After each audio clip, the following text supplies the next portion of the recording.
నమస్తే welcome to business weekend.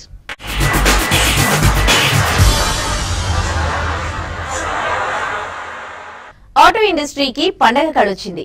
వాహన ప్రియులను స్పోర్ట్స్ కార్లు, బైక్లు ప్రత్యేక ఫీచర్లతో ఆకట్టుకుంటున్నాయి. 100 ఏళ్ల నాటి వాహనాల మోడల్స్ నుంచి కొత్త తరాన్ని ఆకట్టుకునే 3G generation models Hyderabad international auto షోలో ప్రధాన ఆకర్షణగా నిలుస్తున్నాయి. హైదరాబాద్ మరో ఆటో షోకి వేదికైంది. తెలంగాణ రాష్ట్ర ఉప ముఖ్యమంత్రి మహమ్మద్ అలీ చేతుల మీదుగా ప్రారంభమైన హైదరాబాద్ ఇంటర్నేషనల్ ఆటో షో 2015లో బైకులు, కార్ల కంపెనీలు తమ కొత్త మోడల్స్ ను అందుబాటులో ఉంచాయి. 3 రోజుల పాటు జరిగే ఈ ఆటో ఎక్స్పోకు 1,00,000 మందికి పైగా సందర్శకులు హాజరవుతారని నిర్వాహకులు అంచనా వేస్తున్నారు.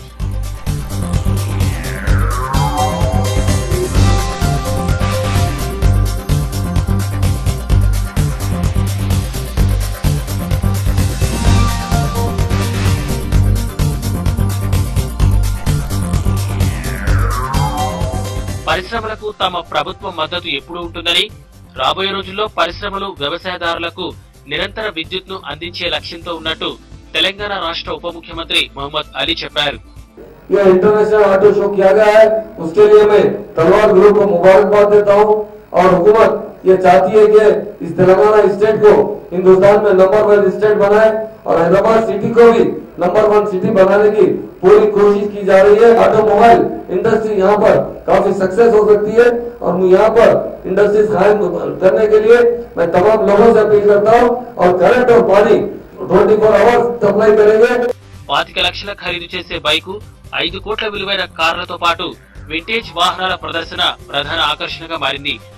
ఇక్కడ బుక్ చేసిన, కొనుగోలు చేసిన వెహికల్ యాక్సెసరీస్ పై కంపెనీలు రాయితీలను ప్రకటించాయి.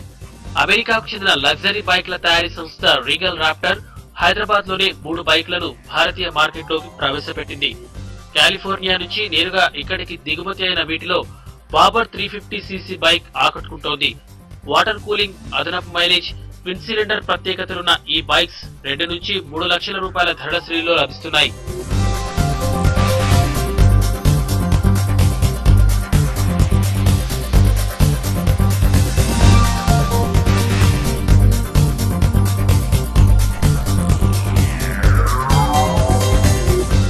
We had the new Varna 4S launch happen at the auto show, so you guys can come over and have a look at the new Varna 4S. Then we had launch of 3 new Honda bikes, including the 160. And apart from that, we had a launch. We had a national launch of a new company that has just come to India called the Regal Raptors. They come up with luxury bikes starting at about 3 lakhs. And this is the first time that these bikes have ever been displayed in India. పాత కార్లు ఈ ప్రదర్శనలో ప్రత్యేక ఆకర్షణగా ఉన్నాయి. 1928 నాటి Ford pickup, 1930 నాటి station wagon కార్లు సందర్శకులను అలరిస్తున్నాయి.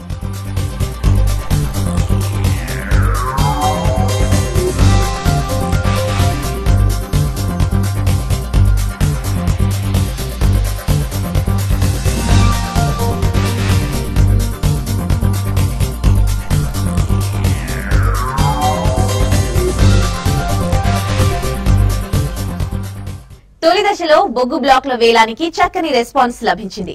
తొలి దశలో 19 బొగ్గు గనుల వేలం ద్వారా ప్రభుత్వ ఖజానాకు 84,000 కోట్ల రూపాయలు జమయ్యాయి. మరో 43 బ్లాక్లకు ఈ నెల 25 నుంచి మార్చి 5 వరకు వేలం జరగనుంది.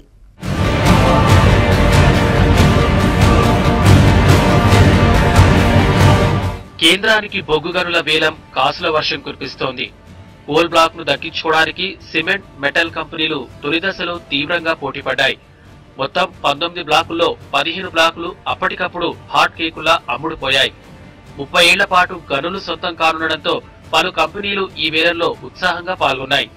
జిందాల్ పవర్స్, హిందాల్కో, అల్ట్రాటెక్ సిమెంట్ తదితర కంపెనీలు 16 క్షేత్రాల్ని దక్కించుకున్నాయి. విదేశాల నుంచి బొగ్గు దిగుమతులు తగ్గించుకునే అవకాశంతో పాటు తమ ఉత్పాదక అవసరాలను 50% పెంచుకునే ఛాన్స్ ఉండటంతో ఈ వేలంలో పలు కంపెనీలు పోటాపోటీగా పాల్గొన్నాయి.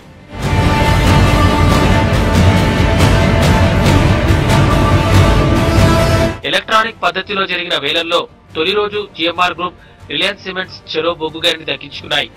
వేలం ప్రక్రియలో తొలుత అనిల్ అంబానీకి చెందిన రిలయన్స్ సిమెంట్స్ 798 కోట్ల రూపాయలకు బొగ్గు గనిని దక్కించుకుంది. మధ్యప్రదేశ్లోని చింద్వారా జిల్లాలో ఉన్న సియాల్ గోగ్రీ బొగ్గు గని కోసం జరిగిన బిడ్డింగ్ లో Hindustan Zinc Limited OCL iron and steel పై రిలయన్స్ సిమెంట్ పైచేయి సాధించింది. అలాగే జిఎంఆర్ గ్రూప్ నకు చెందిన జిఎంఆర్ ఛత్తీస్గఢ్ ఎనర్జీ ఒడిశాలోని తలబిరా వన్కోల్ బ్లాక్ ను 1375 కోట్ల రూపాయలకు చేజిక్కించుకుంది.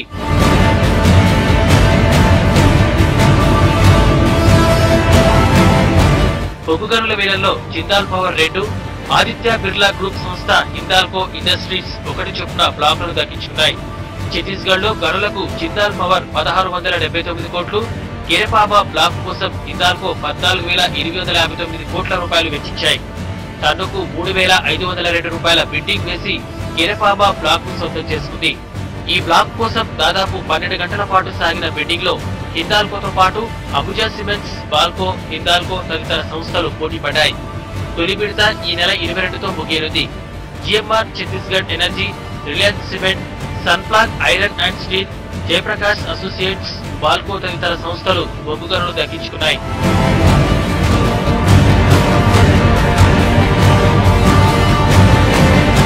బొగ్గు వేలం ద్వారా కేంద్రానికి 83,662 కోట్ల రూపాయల ఆదాయం లభించగా రాష్ట్రాలకు రాయల్టీ సుంకం రూపంలో 12,800 కోట్ల ఆదాయం సమకూరింది. ఈ వేలం ద్వారా మధ్యప్రదేశ్ కు 39,900 కోట్లు, ఛత్తీస్గఢ్ కు 26,425 కోట్లు, జార్ఖండ్ కు 14,498 కోట్లు, పశ్చిమ బెంగాల్ కు 13,210 కోట్లు, మహారాష్ట్రకు 1,819 కోట్లు, ఒడిశాకు 604 కోట్ల రూపాయల ఆదాయం లభించింది.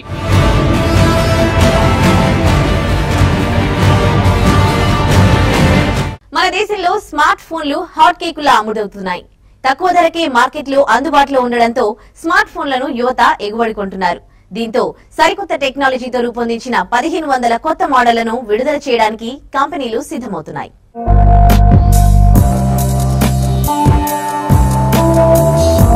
మొబైల్ ప్రియుల ధోరణి మారుతోంది.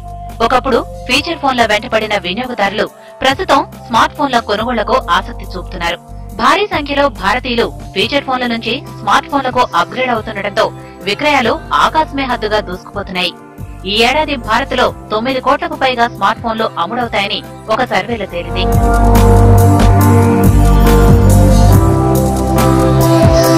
దేశీయంగా స్మార్ట్ ఫోన్ల వాడకం పుంజుకుంటున్న నేపథ్యంలో ఉత్పత్తి సంస్థలు సరికొత్త టెక్నాలజీతో రూపొందించిన మోడళ్లను విడుదల చేయడానికి సిద్ధమవుతున్నాయి.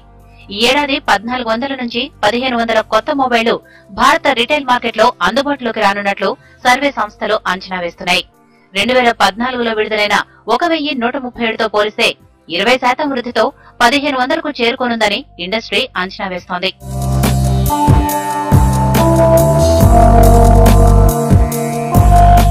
మరోవైపు దేశంలో 3G సేవల వినియోగం పుంజుకోవడంతో గత ఏడాది మొబైల్ ఇంటర్నెట్ ట్రాఫిక్ 74% పెరిగింది. గత ఏడాదితో పోలిస్తే 3G సేవల వినియోగం 114% వృద్ధి చెందింది.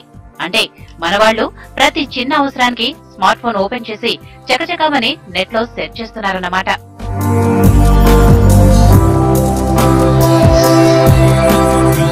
వచ్చే నెలలో జరగబోయే టెలికాం స్పెక్ట్రమ్ వేలంలో పాల్గొనేందుకు 8 టెలికాం కంపెనీలు బరిలో నిలిచాయి. Bharti Airtel, Vodafone, Idea, RCom, Reliance Jio, Uninor సంస్థలతో పాటు ఎయిర్సెల్, టాటా టెలి సర్వీసెస్ కూడా బిడ్డింగ్ లో పాల్గొంటున్నాయి. అయితే సిడిఎంఏ స్పెక్ట్రమ్ నకు సంబంధించి system of Shyam tele services మాత్రం వైదొలిగింది. రిజర్వ్ ధర అధికంగా ఉండడంతో పాటు టెలికాం విభాగంతో న్యాయ వివాదం దీనికి కారణమని తెలిసింది. ప్రభుత్వ రంగ సంస్థలు బిఎస్ఎన్ఎల్, ఎంటీఎన్ఎల్ఏతో పాటు వీడియోకాన్ కూడా వేలంలో పాల్గొనడం లేదు.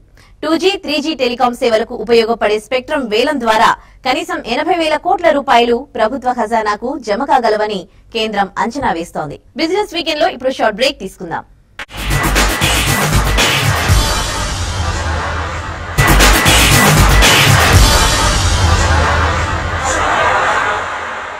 Welcome back to business weekend.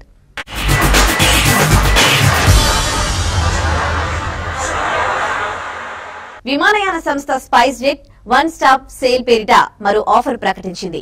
ఈ నెల 25 నుంచి ఏప్రిల్ 22 దాకా దేశీయ రూట్లలో చేసే ప్రయాణికులకు కేవలం 2,999 రూపాయలకే విమాన టికెట్లను అందిస్తున్నట్టు తెలిపింది. కార్మికుల కోసం ప్రత్యేకంగా బ్యాంక్ ను ఏర్పాటు చేయాలని ఉద్యోగుల భవిష్య నిధి సంస్థ ఈపీఎఫ్ఓ భావిస్తోంది.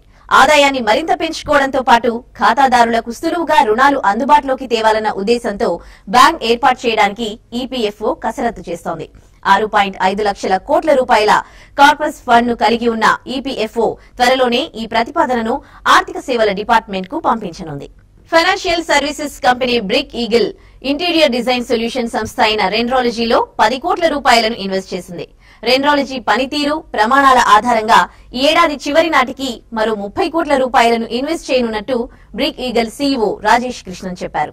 దశల వారీగా రెండ్రాలజీ సంస్థలో మొత్తం 100 కోట్ల రూపాయలను పెట్టుబడి పెట్టేందుకు సిద్దంగా ఉన్నట్లు చెప్పారు. దేశంలోని ఇంటీరియర్ డిజైనింగ్ వ్యాపారంలో ప్రొఫెషనల్ ఇంటీరియర్ డిజైనర్స్ వాటా కేవలం 1% మాత్రమేనని, మిగతాదంతా కార్పెంటర్లు చేస్తోందని రెండ్రాలజీ సీఈఓ శైలేష్ గోస్వామి తెలిపారు. ప్రస్తుతం కంపెనీలో 550 మంది కస్టమర్లున్నారని, ఈ ఏడాది చివరి నాటికి 1200 మంది కస్టమర్లను చేర్చుకున్నట్టు ఆయన వెల్లడించారు.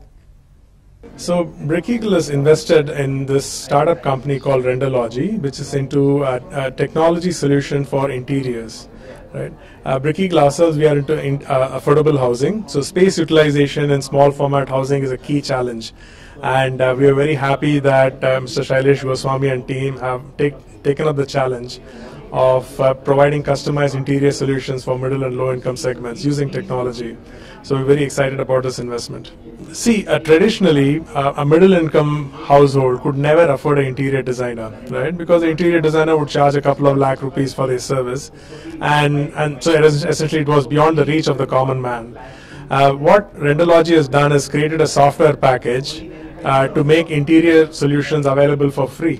Essentially, the household can play around. It's almost like a video game. You can customize your house, click, drag, drop, and basically create your own customized home. And what is beautiful about it is, once you create your customized home, you can click and it'll give you a whole BOQ with all the components, pricing, where are the vendors, and basically, and if you click again, it'll actually send work orders and start executing. So actually, we are very excited about our association with Brick Eagle, which is a social housing platform. We are coming with an interior solution which is actually very affordable and which can reach out to masses by the use of technology. So we have actually this portal and the design process through which we can enable interiors at a mass scale. And we are really excited about the association and the investment that the Brick Eagle has made into us. And we believe this is a great partnership which can actually help us reach out to the masses and provide beautiful homes across India. So that's what we are trying to hear. Bhim tele పేరిట broadband internet సేవలు అందిస్తున్న Bhim fibre పేరు మారింది. ACT fiber net గా పేరు మార్చుకున్న ఈ సంస్థ వైఫై జోన్లను ఏర్పాటు చేస్తోంది. పైలట్ ప్రాజెక్టు కింద హైదరాబాద్ ఇనార్బిట్ మాల్లో తొలిసారిగా వైఫై జోన్ ఏర్పాటు చేసింది. ప్రభుత్వం అనుమతిస్తే డిసెంబర్ కల్లా హైదరాబాద్ లో ఈ జోన్లను అందుబాటులోకి తేనుంది. వినియోగదారులకు ఎలాంటి ఆటంకం లేకుండా ఈ జోన్ల ద్వారా నాణ్యమైన ఇంటర్నెట్ ను అందిస్తామని యాక్ట్ ఎండీ సిఎస్ సుందర్ రాజు చెప్పారు.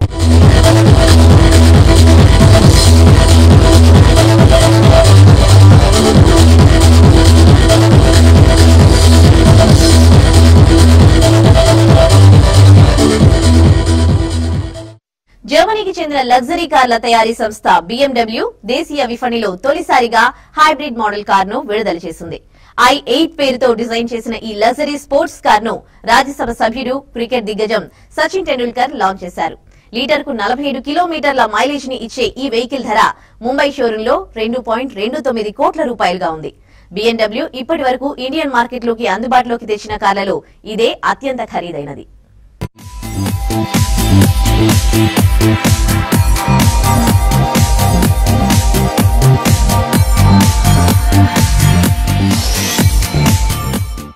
వరుసగా 2వ వారం స్టాక్ మార్కెట్లు లాభాలతో ముగిశాయి. వారం మొత్తం మీద సెన్సెక్స్ 136 పాయింట్లు, నిఫ్టీ 29 పాయింట్లు లాభపడ్డాయి. ఇక వచ్చే వారం ఏ స్టాక్స్ ను కొనుగోలు చేయాలనే అంశంపై మార్కెట్ అనలిస్ట్ కుటుంబరావు గారి విశ్లేషణను ఇప్పుడు చూద్దాం. వరుసగా మార్కెట్స్ 2వ వారాలు లాభాలు ఆర్జించినాయి. అయితే క్లియర్ గా ఒక అబ్జర్వేషన్ మనం చూడాలన్నమాట. 7 రోజుల లాభాల తర్వాత శుక్రవారం నాడు మార్కెట్స్ నష్టపోవటం చూసాం. దాంతో అన్నమాట గత వారం ఓవరాల్ గా ఇండిసిస్ మార్జినల్ గెయిన్స్ వచ్చినాయి. ఇన్ఫాక్ట్ అన్నమాట బీఎస్సీలో కేవలం ఒక 125 పాయింట్ల దాకా అండ్ ఎన్ఎస్సీలో ఒక 25 పాయింట్స్ దాకానే లాభాలు వచ్చినాయి. అయితే క్లియర్లీ వచ్చే వారం మార్కెట్ని డిఫైన్ చేయగలిగేదన్నమాట శనివారం వస్తున్న బడ్జెట్ అండ్ ఈసారి మార్కెట్స్ ట్రేడింగ్ కూడా అనమాట ఎలో చేయడం చూసాం శనివారం నాడు అనమాట. కాబట్టి ఇన్వెస్టర్స్ ఏదైనా సరే ఈ వారం కాస్త లైట్గా ట్రేడ్ చేయటమే అడ్వైజబుల్. మిగతా ఈవెంట్స్ అబ్జర్వ్ చేస్తేనమాట ఇన్ఫ్లేషన్ తక్కువగానే రావటం చూసాం, అదొక పాజిటివ్. అయితే గ్రీస్ ఇష్యూ ఇంకా తెర మీద ఉంది కాబట్టి గ్లోబల్ మార్కెట్స్ అన్నమాట ఆచితూసే వ్యవహరిస్తున్నాయి. ఎందుకంటే గ్రీస్ ఈవెంట్స్ ఎట్లా అన్ఫోల్డ్ అవుతాయో ఇంకా తెలియట్లేదు కాబట్టి క్రూడ్ ఆయిల్ ప్రైజెస్ కూడా తిరిగి తగ్గుబాటు పట్టడంతో అనమాట ఓవరాల్ గా మెటల్ స్పేస్ కానీ మిగతా కమాడిటీ స్పేస్ కూడా సబ్డ్యూడ్ గా ఉంటమే మనం చూసాం. ఇండిసెస్ అబ్జర్వ్ చేస్తే గనక క్లియర్లీ 29,000 క్లోజర్ గా స్ట్రాంగ్ సపోర్ట్ ఉంది. 29,000 నుంచి 29,050 ఆ రేంజ్ లో అనమాట. ఆ లెవెల్ అంటూ బిఎస్సి సెన్సెక్స్ బ్రీచ్ అయితేనమాట ఆల్ ది వే 28,800 అది కూడా బ్రీచ్ అయితే 28,500 వరకు కూడా పడే పాసిబిలిటీని మనం రూల్ అవుట్ చేయలేం. అదే విధంగా ఎన్ఎస్సి నిఫ్టీ కూడా కేర్ఫుల్ గా అబ్జర్వ్ చేస్తే 8750 8770 మధ్యలో స్ట్రాంగ్ సపోర్ట్ ఉంది. ఆ లెవెల్ అంటూ బ్రేక్ అయితే 8,700 టెస్ట్ చేసి అది కూడా బ్రీచ్ అయితే ఇంకా కిందకి వెళ్లే పాసిబిలిటీని మనం రూల్ అవుట్ చేయలేం. ఆన్ అప్ సైడ్ మాత్రం బిఎస్సి సెన్సెక్స్ కి ఎవ్రీ 250 పాయింట్స్, ఎన్ఎస్సి నిఫ్టీకి ఎవ్రీ 60-70 పాయింట్స్ కూడా స్ట్రాంగ్ రెసిస్టెన్స్ ఎమర్జ్ అయ్యే పాసిబిలిటీ ఉంటుంది. డెరివేటివ్ సెగ్మెంట్ లో అగ్రెసివ్ గా ప్లే చేసే ట్రేడర్స్ మాత్రం క్లియర్లీ ఐదర్ స్ట్రాంగిల్ కానీ స్ట్రాడిల్ కానీ స్ట్రాటజీ అడాప్ట్ చేయమని చెప్తాను ఆప్షన్స్ బై చేసుకుని. ఎందుకంటే ఏదైతే sharp movement either side on down side కానీ అప్ సైడ్ కానీ బడ్జెట్ తర్వాత వస్తుందని ఎక్స్పెక్ట్ చేస్తున్నాము, దాన్ని ఎన్కాష్ చేసుకోవాలన్నా అండ్ క్యాష్ మార్కెట్లో ఉన్న పొజిషన్స్ హెడ్జ్ చేసుకోవాలన్నా ఈ స్ట్రాటజీస్ అడాప్ట్ చేయడం మాత్రం సేఫ్ అని చెప్పేసి అని అంటాను. అగ్రెసివ్ ట్రేడింగ్ మాత్రం అవాయిడ్ చేయమంటాను. నెక్స్ట్ 1 వీక్ అనమాట పోస్ట్ బడ్జెట్ విశ్లేషణ చేసుకున్న తర్వాతే ఫ్రెష్ పొజిషన్స్ ఏవైనా సరే తీసుకోవటం అడ్వైజబుల్. స్టాక్స్ అబ్జర్వ్ చేస్తే గనక select stocks buy and decline suggest చేస్తున్నాం. ఆ stocks LIC housing finance, Shriram transport, Indiabull real estate, ITC, Marico, Arvind mills, BHEL, Tata steel, M&M. కొన్ని స్టాక్స్ వీక్నెస్ చూపిస్తున్నాయి. ఈ స్టాక్స్ ని హైయర్ లెవెల్లో షార్ట్స్ అటెంప్ట్ చేయమంట, బట్ కేర్ఫుల్ గా ఉండాలి short sellers with tight stop loss పెట్టుకుని. ICICI bank, Axis bank, Reliance industries, ONGC, UltraTech, Bajaj auto, Sun Pharma. ఇటు స్పెసిఫిక్ స్టాక్స్ వస్తే గనక 2 స్టాక్స్ రికమెండ్ చేస్తాను. ఫస్ట్ స్టాక్ అనమాట లాజిస్టిక్ స్పేస్ లోది Snowman logistics limited, Gateway Distriparks group కు చెందిన కంపెనీ అనమాట. ఈ company temperature controlled services, ambient temperature providing services provide చేస్తుంది అనమాట. ఈ cold frozen services, transport services ఉన్నాయో వీటన్నిటిలో కూడా అనమాట ఈ కంపెనీకి స్ట్రాంగ్ ప్రెజెన్స్ ఉంది కాబట్టి అండ్ ఆ ఇండస్ట్రీస్ లో యాక్టివిటీ కూడా బాగా పెరుగుతోంది ఇప్పుడు అనమాట. కాబట్టి ఈ కంపెనీని ఎవ్రీ డిక్లైన్ లో బై చేయమంటున్నా. సెకండ్ స్టాక్ అనమాట Honda SIEL power products limited అనమాట. Both portable generators and inverters అనమాట ప్రొవైడ్ చేసే కంపెనీ అనమాట. అయితే రీసెంట్లీ రోటరీ టిల్లర్స్ లాంటి అగ్రికల్చరల్ మిషనరీలో కంపెనీ అనమాట బాగా సక్సెస్ఫుల్ గా ఎక్స్పాండ్ చేసుకోగలిగింది అండ్ ఆ బిజినెస్ లో స్ట్రాంగ్ ప్రెజెన్స్ కూడా డెవలప్ చేసుకోగలిగింది. Q4 and Q1 of next year అనమాట చాలా స్ట్రాంగ్ రిజల్ట్స్ వచ్చే పాసిబిలిటీ ఉంది కాబట్టి ఈ కంపెనీని ఎవ్రీ డిక్లైన్ లో అక్యుములేట్ చేయమంటున్నాను. ప్లస్ డీలిస్టింగ్ రూమర్స్ కూడా వస్తున్నాయి. అయితే రివర్స్ బుక్ బిల్డింగ్ లో కంపెనీ డీలిస్టింగ్ ప్రైస్ కూడా అరౌండ్ 1,500 to 1,600 ఉండొచ్చు అని చెప్పేసి అని అంటున్నారు. కాబట్టి ఎవ్రీ డిక్లైన్ లో ఈ స్టాక్ ని కూడా బై చేయమని చెప్పేసి సజెస్ట్ చేస్తున్నాం. ఇవి ఈ వారం బిజినెస్ వీకెండ్ విశేషాలు. వచ్చే వారం మరిన్ని బిజినెస్ వార్తలతో మళ్ళీ కలుద్దాం. చూస్తూనే ఉండండి వాస్తవాల ప్రతిరూపం TV5.